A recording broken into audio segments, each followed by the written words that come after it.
Merci Madame la Présidente von der Leyen. Vous voilà rattrapée par l'histoire et par la réalité d'un monde dont vous avez toujours rejeté l'existence. Un monde dans lequel vous avez cru bon et juste délégué notre sécurité aux États-Unis, nos industries à la Chine et notre politique énergétique à la Russie.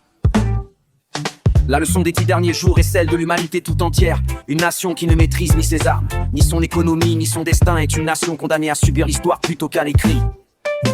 Nous voilà donc immergés dans un monde d'intérêt et d'ambition, un monde dur, dangereux, mouvant où les appétits s'aiguisent. Face à l'enlisement du conflit en Ukraine et au risque de prolonger une guerre sans perspective de victoire claire. Face à l'horizon du désengagement américain, nous devons avoir deux priorités absolues, la paix et l'indépendance. La première, la plus urgente, se construira par la diplomatie. L'organisation d'un sommet de la famille occidentale, idée formulée par la première ministre italienne Giorgia Meloni, devrait nous permettre de définir clairement nos objectifs pour la souveraineté de l'Ukraine. Les exigences que nous devons mettre sur la table, les garanties de sécurité à offrir à ce pays allié afin qu'il ne subisse plus jamais les assauts de l'agresseur russe. La deuxième boussole à plus long terme est de bâtir l'autonomie des nations d'Europe.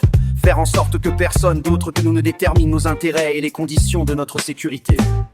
Si elle est capable de repenser une diplomatie libre et indépendante, la France peut redevenir la force d'entraînement du continent et l'interlocutrice évidente et naturelle de ce nouveau monde.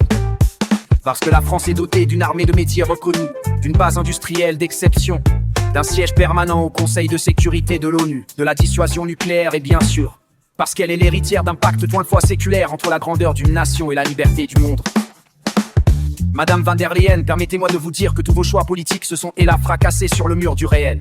Avec le Green Deal, vous avez opté pour la décroissance alors qu'il fallait produire sans entrave. Vous avez désavoué le nucléaire, opté pour l'inflation de normes et de taxes, encouragé les achats de matériel américain plutôt que d'appliquer la préférence européenne en matière de défense.